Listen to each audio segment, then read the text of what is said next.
প্রিয় দর্শক, আরও একটি নতুন ভিডিওতে আপনাদের সকলকে স্বাগত জানাচ্ছি। ব্যাংক আরও কোন কোন পদ্ধতিতে আপনার অ্যাকাউন্ট থেকে টাকা কাটতে পারে সেটা আপনাদেরকে দেখানোর জন্য আজকের এই ছোট্ট ভিডিওটি শুরু করতে যাচ্ছি। প্রিয় দর্শক, ভিডিওটি শুরু করার পূর্বে প্রতিবারের ন্যায় আপনার কাছে বিশেষভাবে আবেদন, যদি আপনি আমাদের চ্যানেলে নতুন হয়ে থাকেন তাহলে অবশ্যই চ্যানেলটিকে সাবস্ক্রাইব করে পাশে থাকা বেল বাটনে ক্লিক করে আমাদের সঙ্গে যুক্ত থাকবেন। আর যদি আপনি আগে থেকে আমাদের চ্যানেল সাবস্ক্রাইব করে রেখেছেন তাহলে আপনাকে অন্তর থেকে ধন্যবাদ। চলুন বন্ধুরা, শুরু করা যাক আজকের এই ইনফরমেটিভ ভিডিও। আমার ব্যাংক অফ ইন্ডিয়ায় একটা অ্যাকাউন্ট বই রয়েছে এবং সেই অ্যাকাউন্ট থেকে দেখতে পাচ্ছেন 11 টাকা 80 পয়সা ডেবিট হয়েছে। TRF এটাকে বলছে এসএমএস চার্জ জুলাই থেকে September GSTL cost in your account number at on 30/12/2023 অর্থাৎ 2023 সালের ডিসেম্বর মাসের 30 তারিখ অর্থাৎ আজকে অ্যাকাউন্ট থেকে টাকা কেটে নিয়েছে 11.80 টাকা অর্থাৎ 11 টাকা 80 পয়সা। এটা কেন কেটেছে? এটার কারণ হচ্ছে SMS চার্জ।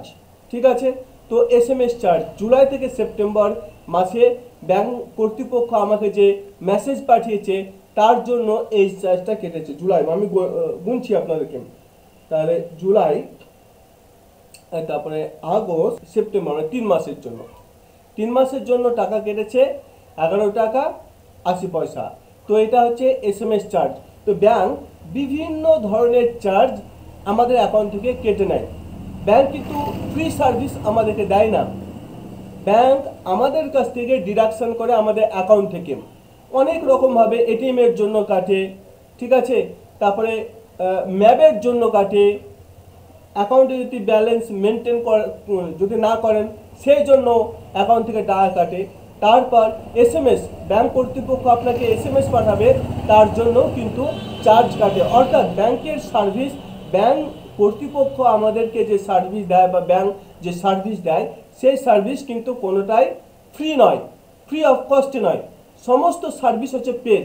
তার কারণ আপনারা দেখতে পাচ্ছেন এটিএমের চার্জ কাটে, SMS এর চার্জ কাটে, ম্যাবের জন্য চার্জ কাটে। অর্থাৎ আপনি যদি নির্দিষ্ট পরিমাণ টাকা না রাখতে পারেন, আলাদা আলাদা ব্যাংকের আলাদা নিয়ম। কোনো ব্যাংকে মিনিমাম ব্যালেন্স 5,000 টাকা রাখতে হবে, কোনো ব্যাংকে 1,000 টাকা, কোনো ব্যাংকে 500 টাকা, অ্যাকাউন্টে 500 টাকা, এইভাবে হেরফের হয়। তো এটা যদি না রাখেন সেই জন্য টাকা আপনাকে পেনাল্টি দিতে হয় বা চার্জ কাটেন। ঠিক আছে, তো এক্ষেত্রে SMS চার্জ আপনারা সেটা দেখতে পেলেন যে ব্যাংকের তরফ থেকে SMS চার্জটাও কাটেন। ঠিক আছে, তো এই ছোট্ট একটা ইনফরমেশন দেওয়ার জন্য আপনাদের কাছে আমি এই ছোট্ট ভিডিওটা পরিবেশন করলাম। যদি আপনাদেরকে ভালো লেগে থাকে তাহলে অবশ্যই ভিডিওটিকে লাইক, কমেন্ট, শেয়ার করতে ভুলবেন না।